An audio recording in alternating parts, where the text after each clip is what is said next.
जो हम वो निकालते हैं ना, क्रिटिकल रीजन निकालते हैं, और हम्म जब नॉर्मल के लिए हम्म जब म्यू इज अननोन होता है एंड दोनों म्यू एंड वेरिएंस अननोन होता है, तो उसके लिए हम क्रिटिकल रीजन निकालते हैं ना, तो उसमें समीशन एक्स आई माइनस एक्स बार का होल स्क्वायर आता है। हम्म। तो सर वो उससे हो जाएगा क्या, एमएलआर प्रॉपर्टी से प्रूफ? अच्छा, उसमें ये तो वही N minus one S square है। हाँ सर वही है। लेकिन ये तब है जब म्यू अननोन होगा। अगर म्यू नोन होगा हाँ तो सर उस दोनों केस में अननोन होंगे। एक्स आई माइनस म्यू का स्क्वायर काइंड ऑफ आएगा, है म्यू ना। का होल स्क्वायर। क्योंकि जी बाद में सर। इसका डिस्ट्रीब्यूशन ना काई स्क्वायर, जैसे ये एन माइनस वन होता है और इसका डिस्ट्रीब्यूशन काई स्क्वायर एन होता है ना। जो कि यहाँ म्यू नोन जी है, सर। यहाँ म्यू अननोन है। तो म्यू की जगह एक्स बार रखना पड़ा हाँ तो एक सर। डिग्री ऑफ फ्रीडम कम हो गया। ये चीज़ है। तो वैसा है। तो तो अगर सर म्यू मेरा नोन है क्वेश्चन है तो इससे कि बनता है। तो ये जैसे एमएलआर प्रॉपर्टी से प्रूफ हो सकता है क्या ये? मोनोटोन लाइक्ली रेशियो प्रॉपर्टी से क्या क्रिटिकल रीजन? हाँ सर। हाँ, तो उसके लिए हम आपको, निकाल पाएंगे ऐसा?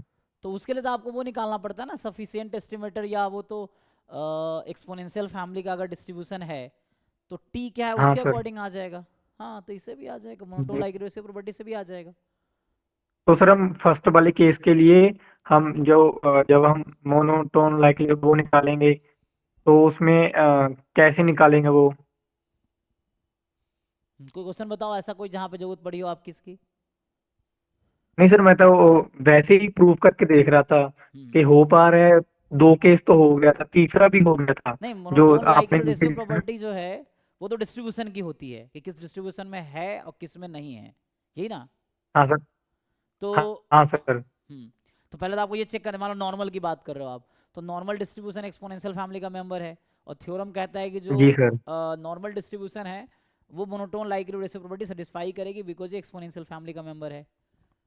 तो जी इसमें सर। है। अब उसमें तो डिपेंड करेगा ना एच नॉट क्या है आपके पास और एच वन क्या है। मान लो एच नॉट है फॉर एग्जाम्पल थीटा बराबर जीरो समझने के लिए, और यहाँ है थीटा मोर देन जीरो मान लो।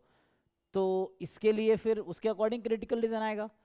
तो जो भी इसका कंप्लीट हाँ सर। सफिशिएंट एस्टिमेटर टी आया होगा मान लो, तो टी तो उससे आ जाएगा। तो अगर यहाँ मोर देन जीरो है तो टी मोर देन सी हो जाएगा, क्रिटिकल वर्क करेगी तब भी। मतलब मोनोटोन लाइक्लीहुड रेशियो का एप्लीकेशन क्या है, मतलब एप्लीकेशन पूछ रहे हो या फिर डेफिनेशन पूछ रहे हो। नहीं सर, मैं ऐसा पूछ रहा हूँ कि जो आपने फर्स्ट में लिखा समीशन एक्स आई माइनस एक्स बार का होल स्क्वायर, तो ये पहले तो टी होना चाहिए।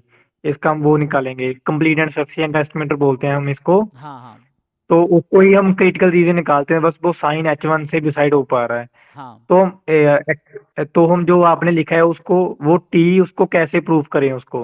अच्छा, इसको टी वो कैसे नहीं है। प्रूव करे, तो उसके लिए ये हाँ तरीका था सर। ना ये वाला, कि आप मान लो पीडीएफ एफएक्स है, तो इसको आप इस फॉर्म में लिखो एक्सपोनेंशियल ए हाँ सर लिखा एक्स है वो।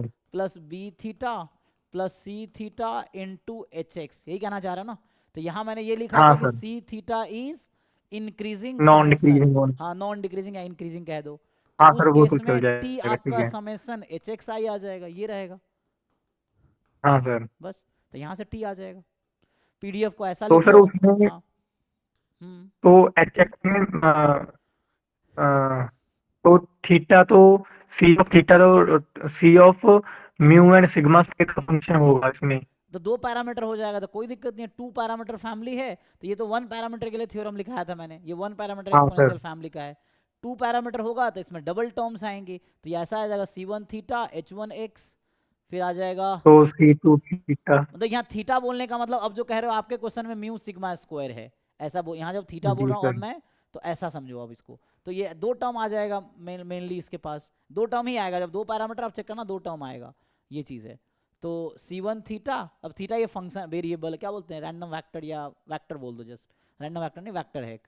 तो प्लस एच टू एक्स आ जाएगा ऐसा। तो यहाँ पे ये आपका बनेगा समेसन एच वन एक्स और समेसन एच टू एक्स, ऐसा बनेगा एक्स आई।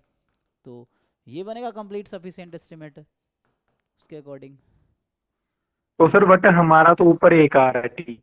नहीं, बाद में इसी का तो एक इसमें एक नहीं आएगा, वो आपको देखना पड़ेगा उसके अकॉर्डिंग अगर आता है।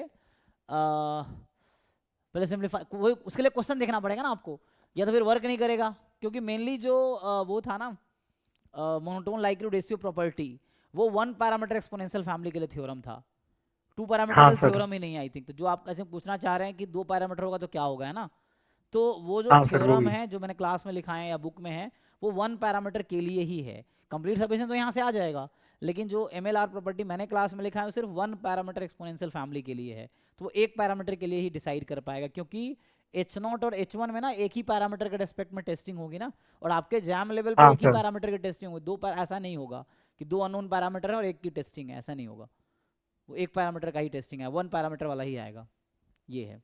जी सर। सर फिर तो वो लाइक्लीहुड रेशियो टेस्ट ही प्रूफ होगा, जैसे आपने क्लास में करा रखा है वैसे ही हम्म। प्रूफ करना है तो वैसे ही होगा ना। प्रूफ थ्योरम का? हाँ सर, जो आपने क्रिटिकल रीजन लिखवा रखा है थ्योरम वो। हाँ तो प्रूफ बुक में मिल जाएगा आपको, देखो कोई भी बुक देखो आप। हाँ जी सर, वो देख लेंगे, ठीक जैसे है। कैसेला बर्गर है या रोहतकी है, या कोई भी स्टैंडर्ड बुक उठा लोगे जो मास्टर लेवल की है, तो उसमें प्रूफ मिल जाएगा आपको। हाँ सर। जी सर। हम्म।